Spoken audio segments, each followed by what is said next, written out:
They defeated Roman armies. They defied Persian kings. They ruled trade routes that connected continents. And yet today, most people have never heard their name. Not because they were small, not because they were weak, but because history chose to forget them. This is a story of the empire history tried to erase. Long before the world was divided into East and West, before Europe and Asia were separate ideas, before Rome ruled the Mediterranean and Persia ruled the East, the ancient world was a web of rival powers. Empires rose and fell not in isolation, but in constant contact through war, trade, diplomacy, and survival. To the west stood Rome, disciplined, expanding, relentless. To the east stood Persia, ancient, vast, imperial, and deeply rooted in tradition. Between them lay a region most historians describe as a borderland, a buffer zone, a crossroads, a space between giants. But it wasn't empty. It was occupied by a rising power, one that learned from both sides, borrowed from both worlds, and mastered the art of surviving between superpowers. This empire was Pontus, and for nearly a century, it stood as one of the most dangerous rivals Rome would ever face. Pontus did not begin as a great empire. It began quietly, on the southern coast of the Black Sea, in what is now northern Turkey, a region of mountains, forests, harbors, and trade routes. Greek cities lined the coast. Persian nobility ruled inland. Local Anatolian cultures shaped daily life. It was a hybrid civilization, Greek in culture, Persian in administration, Anatolian in identity. Not one people, but many. Not one tradition, but many. And that diversity became its strength, because Pontus didn't copy a single model of power. It combined them: Greek military organization, Persian political structure, local loyalty systems, strategic geography. It became adaptable, flexible, unpredictable. For generations, Pontus survived in the shadow of greater powers. But survival creates ambition, and ambition creates conflict, and conflict creates leaders. Then came a man who would change everything. Mithridates VI Eupator, born into royal blood, surrounded by intrigue, betrayal, and assassination plots. Mithridates did not inherit peace. He inherited danger. His father was murdered. His family was divided. The court was filled with enemies. So he fled. For years, Mithridates lived in exile, not as a refugee, but as a student of survival. He trained his body. He trained his mind. He studied languages. He studied warfare. He studied diplomacy. He studied poisons, so deeply that legend claims he slowly made himself immune to them. When he returned to claim the throne of Pontus, he was not a boy king. He was a hardened strategist, a survivor, a ruler shaped by paranoia, discipline, and vision. Under Mithridates, Pontus transformed. Borders expanded. Trade routes multiplied. Cities grew. Armies modernized. Pontus became more than a kingdom. It became a regional power, then a continental power, then an imperial rival. And then it made a fatal mistake. It challenged Rome. Rome at this time was expanding eastward, not with curiosity, but with confidence. Client states, alliances, tribute systems, political pressure. Rome didn't always conquer with legions. It conquered with influence, with treaties, with dependency, with economic control. And Pontus was expected to submit. Mithridates refused, not quietly, not diplomatically, but decisively. He didn't resist Rome's influence. He attempted to erase it.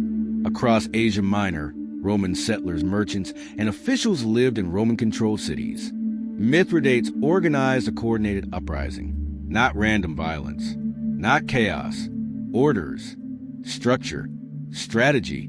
In a single event remembered as the Asiatic Vespers, thousands of Romans were killed across dozens of cities. It was a declaration of war, not just against Rome's armies, but against Rome's presence. Rome was stunned. Rome was enraged. Rome responded. What followed were the Mithridatic Wars, one of the longest and most destructive conflicts of the ancient world. Not one war, not two wars, but three massive wars spanning decades. Rome sent legions east. Generals rose and fell. Cities burned. Kingdoms collapsed. Alliances shifted constantly. This wasn't a rebellion. This wasn't a revolt. This was empire versus empire. And here is what history often minimizes. Pontus defeated Rome. Repeatedly, Roman armies were crushed. Roman commanders were humiliated. Roman authority collapsed in entire regions. For a moment in time, Rome's eastern expansion was not inevitable. The future of the Mediterranean world was uncertain. It looked possible that history would split, that Rome would be contained, that another power would dominate the East. But Rome adapts, Rome learns, Rome endures, and Rome does not forgive humiliation. New generals rose, new legions were trained, new strategies were developed. The war changed. It became slower, more methodical, more ruthless. Supply lines were cut, cities were isolated, allies were turned, trade routes were seized. Pontus wasn't destroyed in one great battle. It was dismantled, piece by piece.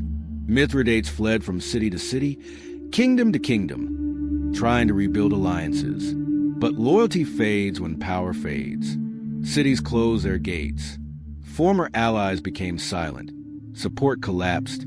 In the end, defeat became unavoidable. And in a final act of tragic irony, Mithridates attempted suicide by poison, the very thing he had mastered. But his lifelong immunity made it ineffective, so he ordered his own death. A king forged by poison, undone by survival. With his death, Pontus did not collapse in flames. It faded, absorbed into Roman administration, rewritten as Roman territory, redefined as Roman history. Its cities became Roman cities. Its roads became Roman roads. Its identity became Roman identity. And its story changed, not remembered as a rival empire, but reframed as a regional disturbance, not recorded as a superpower, but reduced to a historical footnote. This is how empires disappear, not always through destruction, but through narrative, through textbooks, through memory, through silence.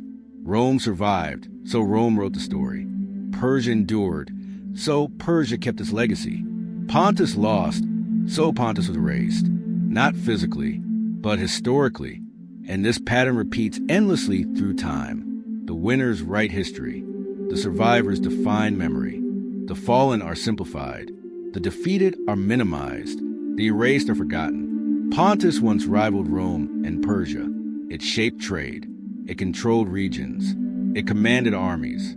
It altered geopolitics. It challenged the future. Yet today, it barely exists in modern education. No epics, no legends, no myths, no cultural memory, just silence. But history is not just a story of victors. It is the story of what we choose to remember and what we choose to forget. The empire history tried to erase did not vanish because it lacked power. It vanished because it lost the final war of civilizations, the war over memory. Empires fall, civilizations fade, borders change, but the stories we tell decide what survives. And somewhere beneath the ruins of textbooks and timelines, Pontus still stands, not in stone, not in banners, not in armies, but in history's forgotten shadow. If you enjoy uncovering lost empires, hidden civilizations, and forgotten powers that shaped our world, subscribe for more cinematic journeys into history. Because the past is bigger than what we're taught, and the greatest stories are often the ones history tried to erase.